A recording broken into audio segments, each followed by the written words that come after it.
And this is, I mean, I'm gonna be straight up with you. I don't watch TV no more.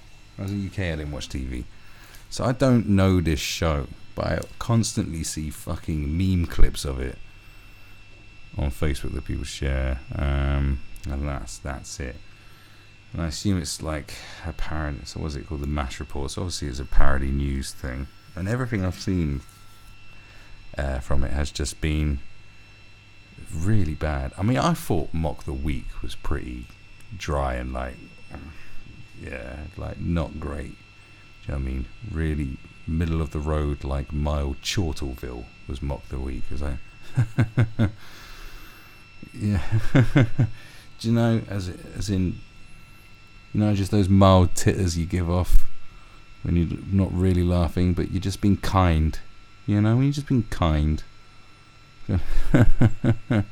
Some guy, you're around some guy's house you don't really know, you know, and he's been really nice and stuff, and he's telling some crap jokes, and you're like, that's Mock the Week. That was Mock the Week. It was like, you've just been kind. You've just been kind to these people. Going, this is your job, and I suppose you have a family in these females.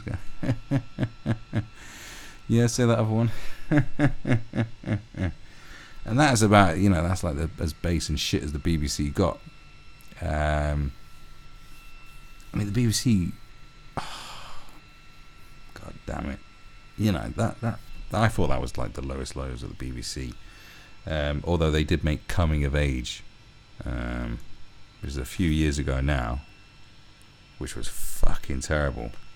If you don't know Coming of Age, it was like a shitter version of the Inbetweeners.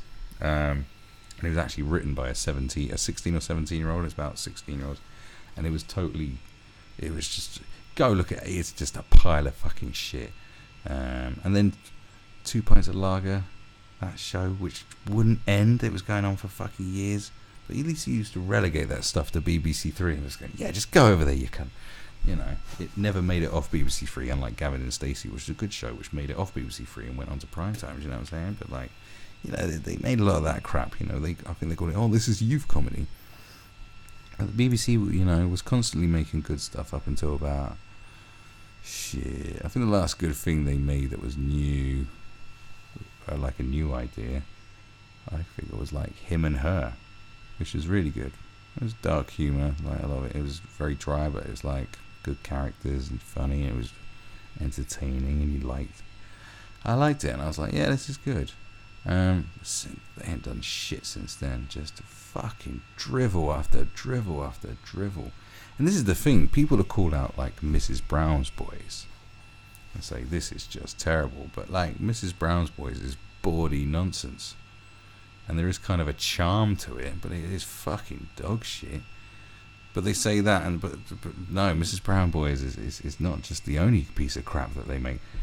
This is fucking diabolically unfunny. It's not that funny. It's also virtual signaling throughout it. It's just like going, look at it, like as if there's only a few comedians who were good at shouting about a cause. Do you know what I mean? Like making a point and stuff. Like George Carlin would be someone, or Bill Hicks. Do you know what I mean? People that could make a point but also be really fucking funny. Like make you go, yeah, that's true, yeah. Whereas a lot of comedians try to do that with like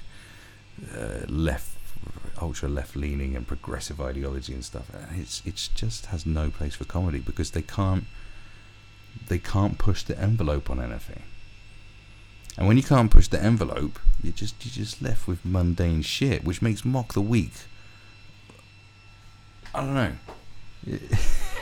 it makes Mock the Week look like some insane you know what I mean? It makes it look edgy as fuck. Yeah, it's odd. And also when you can't be offensive and you can't say that, like, if you can't, like, good humour doesn't have to be offensive. But if you want to do if you want to be a proper satirist, that's the thing. If you want to do proper satire and you want to really mock something and expose something, then you cannot have any limitations on what you're doing. You can't. You cannot limit your creativity. It doesn't matter where you're gonna go. Like, I'll go deep down and dirty. I'll go into the darkest pits of hell, bitch. Because you have to. Because I think people have forgotten, like, comedy, like, the way I looked at it, like, comedy is like your own little safe space. What I mean by that is, the world can be shit. It's horrible. And it's a pain in the ass because you have all these social norms to deal with. You know, you got to fucking smile at, yeah. You can't go around like nutting people out all the time or spit. You see someone go, fuck this guy, spit on them. You know, we're all uptight and we're all getting on with our lives and try not to intrude on other people's lives, and fucking, you know, you got to toe the line at work, and you can't say this and you can't do that, and you can't point and stare at some fucking weirdo and go, you know, this we're uptight, we're wound up tight, we're like, oh god, you know, this, you know, social etiquette and just making sure that society runs properly, you know. So we're not going like this, we're just going whoosh, walking around going, wow, instead of like, you know, and it just gets to us. I'm like, oh god, I just need some release, like, you know, and just being a regular human being and just being nice and civil and not saying the wrong thing and not doing this. And comedy, the idea of comedy is that you can just let go of all that.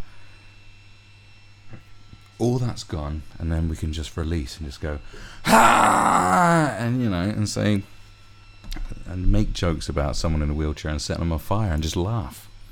Because you shouldn't do that in life, of course, but we need that release. I think people have forgotten that it's a fucking release. Otherwise, if we don't have it, we become fucking weirdos. You know what I mean? We'll become fucking odd people if we don't have that comedic release.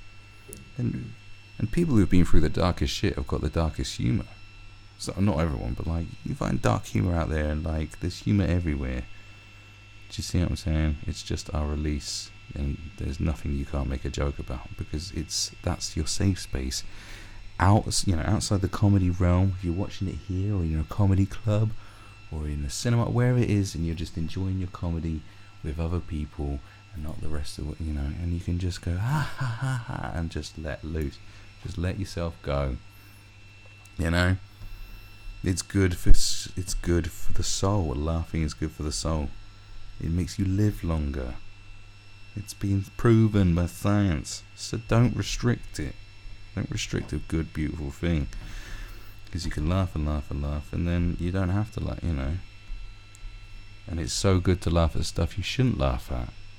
It's liberating. Like, it is. Just give it a try. Everyone does it, and if you don't do it, then you're gonna die young. You're gonna die young, miserable as fuck.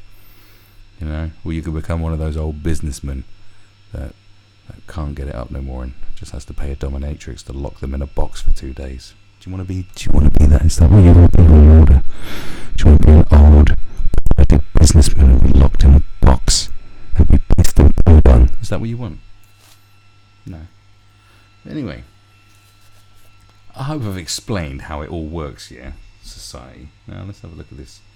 So this is a joke about dry January. Now this is, you know, or you could do sober October, or where it is, and this, you know, in the hands of professionals, this could have some amusing, this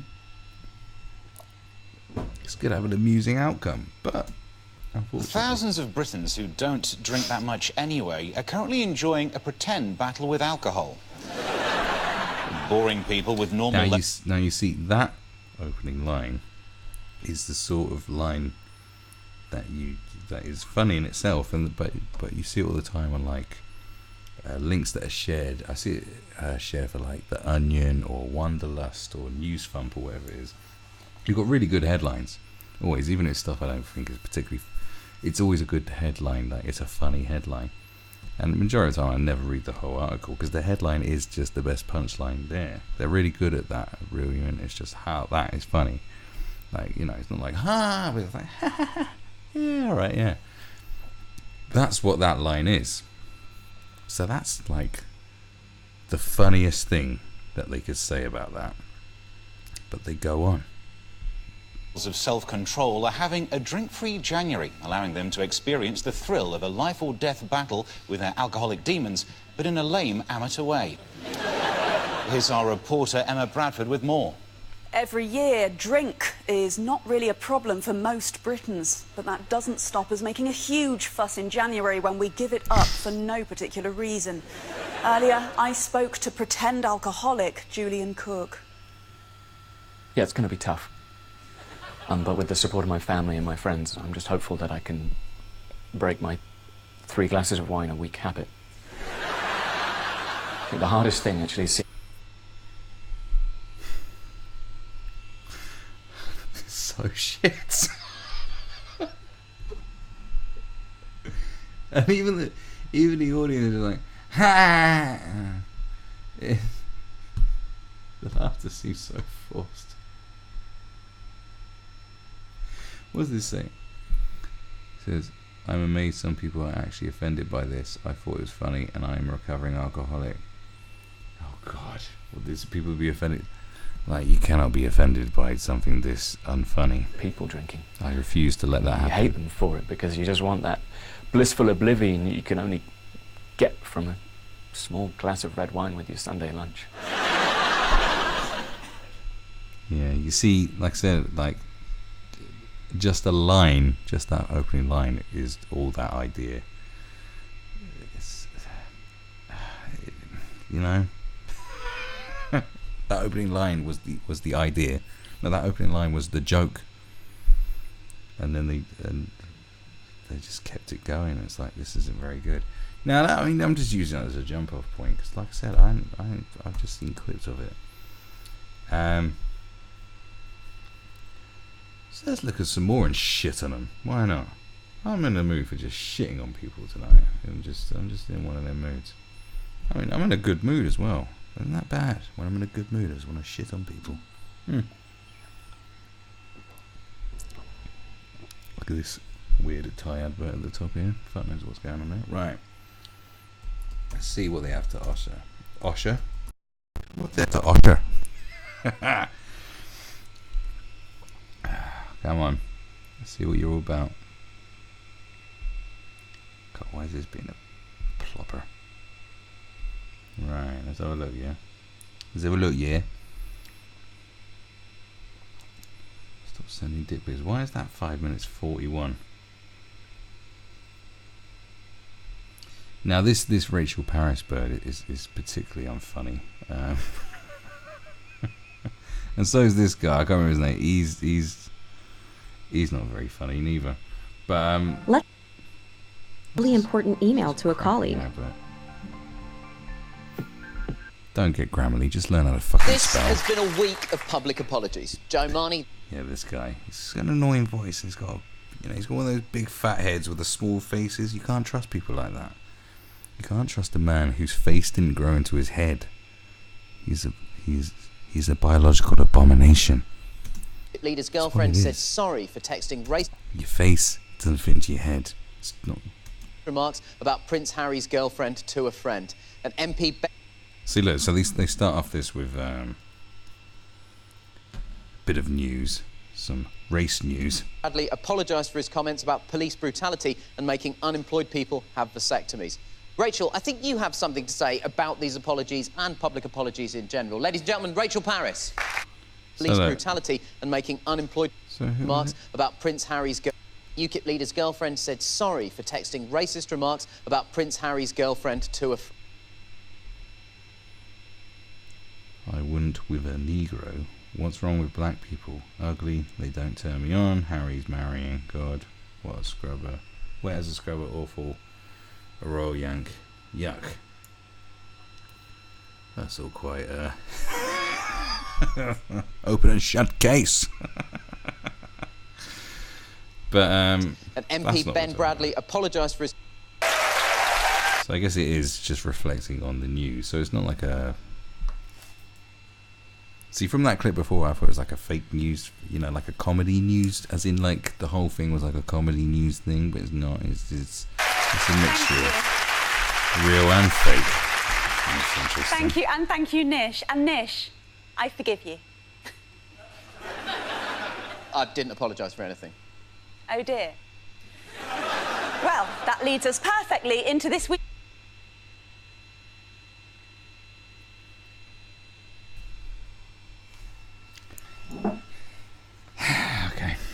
topic. I literally have nothing to say. It's just like, I'm just the tumbleweed's just growing by. I'm just like, what is there to say? Let's just. So you should pay very careful attention, Nish. Again, I'm not sure what I'm apologising to or for. I don't know what's going on. Quite. Now, we've all been in a situation where we've accidentally made an egregious racial slur or suggested an unemployed person should be sterilised. That kind of thing can slip out of anyone's mouth. So, this is my... Just a little thought I had. I said, I bet she said some real racist thing when she was a kid. I can tell you said some really horrible things as a child about ethnic minorities. I just see it in your eyes. Guide to making a public apology. First up, we have the "it was taken out of context" apology. This week, Jo Marnie, the girlfriend of UKIP leader Henry Bolton, apologised for saying that Prince Harry's black American fiancée will taint our royal family with her seed and pave the way for a black king and a Muslim PM. Now, I know what you're thinking, Nish. What on earth is wrong with that? Right? That was the funniest thing that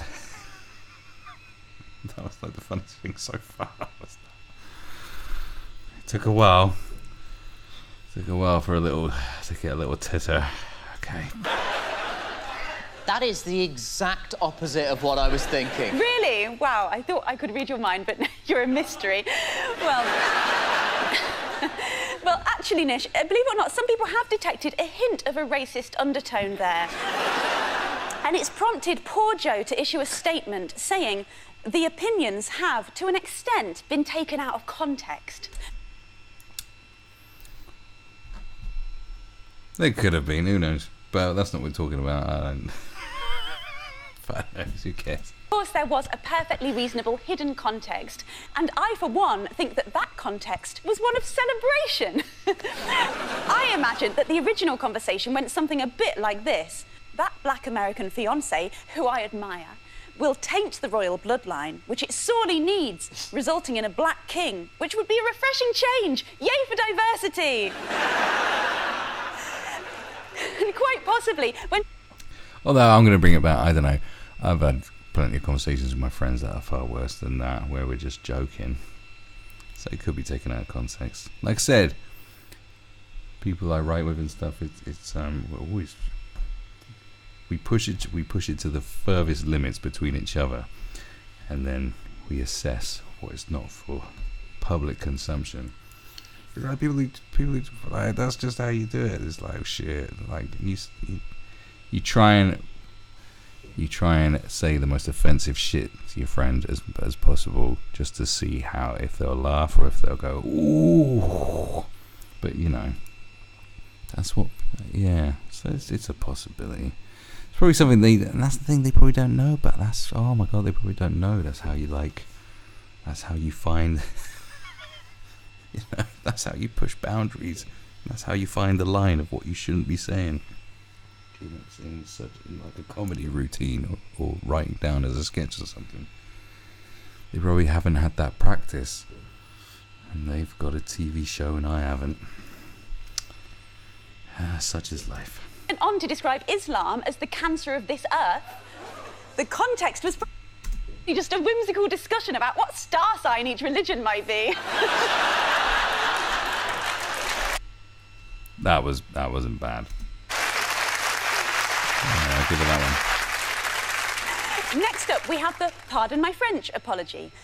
MP Ben Bradley this week issued an apology for saying during the London riots that he was looking forward to the police playing Splat the Chav.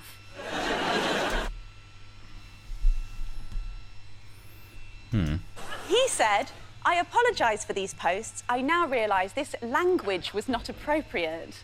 Well, Nish, I think we can all agree that the main problem with what he said is indeed one of vocabulary. It would have been absolutely fine if instead of saying "splat the chav," he'd said that the police should crush the poor. That's a phrase we can all get behind, isn't it, Nish? That is absolutely not a phrase we can all get. I don't know why these people are laughing at that. I do. And finally, finally, we have... Yeah. I bet she used to call people chavs when she was a girl. I bet she still calls people chavs now. She's the type of person that will call people chavs. That's the type of girl that call people chavs. Oh, man. Oh, well, one of my favourite subjects at the moment. The far right that doesn't exist. Let's talk about the global resurgence of the far right and attempt to trace how this has happened. Now, I know what you're thinking. Wow, Nish, you are in no way qualified to weigh in on this subject. You're largely known to the public as the man stood next to Rachel Parris on a video a friend from university I don't really talk to anymore shared on Facebook, or that guy they put on Question Time because Romesh is now too famous. And look, that laugh hurts very deeply. Okay. I agree, but there is no ignoring this issue. In America, 11 Jewish worshippers were killed in a synagogue in Pittsburgh, and 2 African Americans were killed in Kentucky, following on from the pipe bomb sent to various high-profile... So it wasn't the, I'm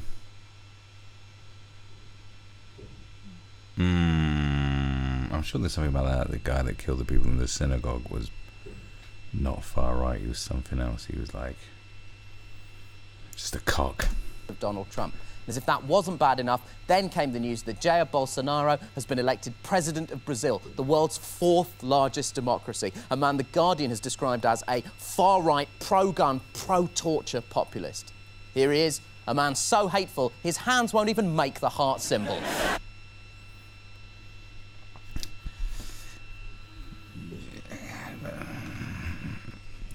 See, they're hyping this up, like, it's hype. Like, but this is why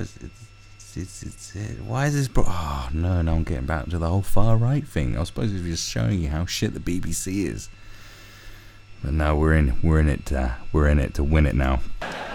Bolsonaro used one of his first television interviews as president to deny that he is a fascist, which is not a great sign. If you enter a room by kicking the door open and shouting, "Hello, I have not shat myself," everyone in that room is going to be thinking the same thing. I don't know who this guy is and why he doesn't understand doors, but he's definitely shat himself. This follows the real... No, not in this climate, is it, though? Is it? It's not in this climate. You kind of have to. When you got people like Owen Jones just go around that anyone that doesn't like him just calls him a fascist. Literally. It's like, like calling someone a fascist is just, it's just such a pointless thing to do now. It really has. It's totally watered down the whole meaning of fascism. It really has. Like race, like being called a racist, fascist, Nazi, like those. It's really bad times that like those words have really lost their power. As in, not as in, you know, but it's the threat. If someone said, "Oh, they're a bunch of Nazis," like a few years ago, I'd be like, "What the fuck?" Now it's like,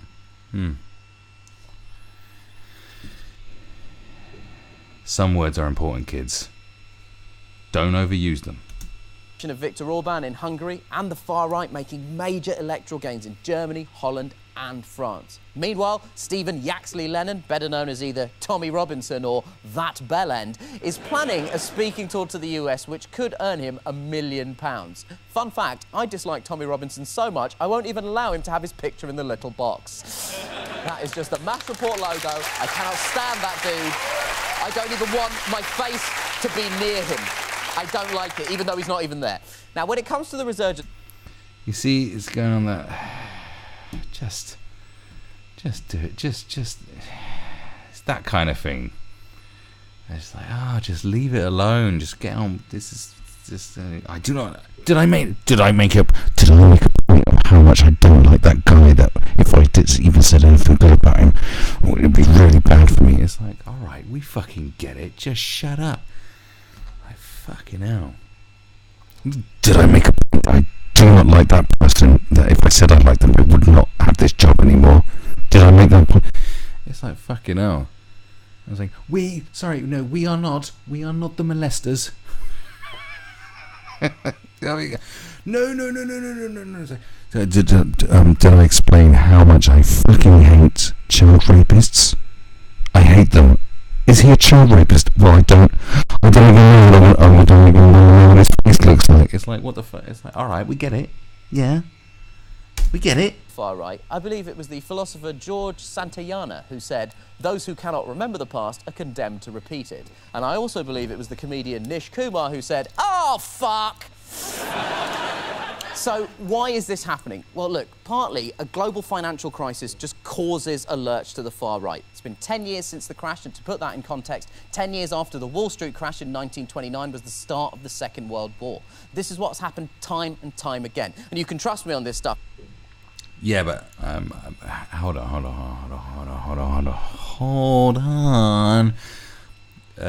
Nazi Germany is not entirely, like, you see, this is supposed to be comedy, and now I'm just fucking debunking it. No. To put the rise of fascism, especially, look, it was the Nazis that started a fucking war. To put that down to the global financial crisis is totally, it's foolish. The whole thing was due to, like, it's many different components about the Second World War. There was the fact that there was the shame of losing the First World War, and they were fucking plunged into poverty and misery after the First World War. Forget about the fucking financial crisis. Like, that was just another part of it. Like, but mainly it was after the First World War. Like, if that's your example of how the far right rises. See, I thought this a few years ago. And do you know where I got that information from? I was watching an interview with Alan Moore, the guy that watched Watchmen. When I had this theory, I was like, oh yeah, the far right does rise. Like that. But that's fucking bullshit. I don't buy into it, because financial crash was in 2008. It's 2009 now. That is 11 years ago. What it just simmered up slowly. No. How about 2014, 2015? Oh my god, I was talking about this in my podcast last night, which isn't out yet. I haven't finished it yet. It's very long. But check it out, because you'll see what I'm saying. Like 2015, 2016, like, terrorism went through the fucking roof. It went through the roof. So you can't blame that on the financial crisis. That is like, we're just blaming it's oil. You know, people are poor and they're blaming immigrants. The fact is, in 2014, the amount of terror attacks worldwide fucking just jumped, like, ridiculous amounts, like 10 to 20,000 more people killed worldwide. Just go look it up. It's like fucking, it was like there was just a massive spike in the amount of people getting killed by terrorism, especially in Europe. The attacks in Europe jumped from, like, there was 4 deaths in 2014, and then 2015 it was 150. It's something like that. It's very close to that. It's a huge fucking leap. There's a huge leap. So you can't say that whole theory on, because of economic crisis, everyone turns a bit far righty, and when it's not. And in fact, a lot of people that they're saying are far right probably aren't far right, because that's just the new thing to say. So no, I don't buy into that. And this isn't funny. I spent half my time at university studying history. What did you do the other half of your time, Nish? I imagine you were captain of the school's kissing team. English literature. But this time, the drift to the right has... Great, you studied history at university. I study history every day, bitch. Aided by new media. Bolsonaro has used WhatsApp to disseminate propaganda. Tommy Robinson found his audience on Facebook Live. And tech companies have shown no willingness to crack down on misinformation or hate speech, perhaps because they generate revenue from their numbers of users. So there's a reluctance... well, you're working for the BBC, so you will go after new media. Yeah, it's very good, very good, very good. That's bullshit. Absolute bullshit. They have done... They've done it so, they're doing it so much that they're cracking down on people who aren't spreading hate speech. So I think you know you're lying. You feel this is supposed to be a comedy show. I thought this was comedy. to ban people or stop the spreading of damaging lies. As you can see from this tweet, Twitter even advertised in Japan with a picture of Donald Trump. And this is the only circumstance that works in, by the way. No other product can advertise itself with its worst consequence. That's like Frosties advertising with a picture of Tony the Tiger losing a foot to diabetes. Far-right leaders have also been enabled and encouraged by the financial sector. Bolsonaro was endorsed by the editorial board of the Wall Street Journal, who described him as the Brazilian swamp drainer, and others praised his pro-business agenda, largely due to his pledges to open up the Amazon to mining companies. The financial sector is not an arbiter of morality. All it cares about is money, not consequence. That's why the film was called The Wolf of Wall Street and not The Nice Kind Doggy of Wall Street. And the... Oh my God. This guy, I see what he's doing now. He's like trying to be like what's his name? Is it Tom Oliver? Is it John Oliver? It's John Oliver, isn't it? Is that the guy? Another traitor from the UK that went to America to try and be funny. It is John Oliver who does. Yeah, it's John Oliver. He's literally. I mean, John Oliver is almost a low-rent version of himself, because he just says everything in the same way. But this guy, oh my God, that's terrible. I only just clocked in. So this is just, oh my God. He's just a low-rent John Oliver rip-off and a low-rent version, who is like a low-rent version of the fucking Jon Stewart. That's terrible. How can you be a rip-off of a rip-off? Well, I don't want to watch any more of this hype, because this is clearly just, the usual. It's all just left wing. It has also thrived in a climate where supposedly moderate parties have adopted their rhetoric. UK Home Secretary Sajid Javid tweeted about no-go areas, a far-right conspiracy ridiculed by David Cameron 3 years ago. And in America, the Republican Party has largely lined up behind Donald Trump, who is nothing other than a mouthpiece for the far-right, parroting their conspiracy theories and continuing to blame the media for the violence of the past week. Trump was criticised for walking on stage at one of his stupid, pointless rallies for idiots, hours after the attack on the synagogue, to Pharrell Williams' song Happy. Although at this point, the only songs anyone wants Trump to walk out to are I Quit. Oh, I'm done with this shit. Like, this is fucking shit. Like, oh my God. That's just, I apologise. Let's see what else the BBC does.